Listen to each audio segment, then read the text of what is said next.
काँग्रेस आणि काँग्रेससोबत असलेली जी पक्ष आहेत, महाविकास आघाडी जी आहेत, महाविकास आघाडीने हा संयुक्त निर्णय घेतलेला आहे की सोयाबीनला 7,000च्या वर MSPचा भाव देणार. आदरणीय खरगे साहेबांनी, आदरणीय चन्नथल्ला साहेबांनी याची घोषणा केलेली आहे आणि महाविकास आघाडीचं जर सरकार आलं तर सोयाबीन हा 7,000 रुपयांनी विक्री होणार.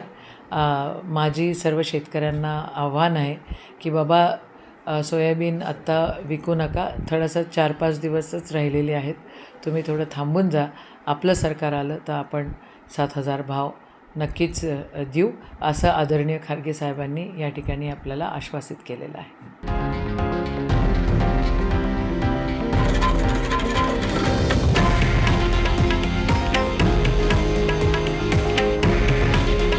हे आहे देशातील नंबर 1 न्यूज नेटवर्क आणि आपण पाहत आहात TV9 मराठी. काळजी तुमची, हित महाराष्ट्राचं.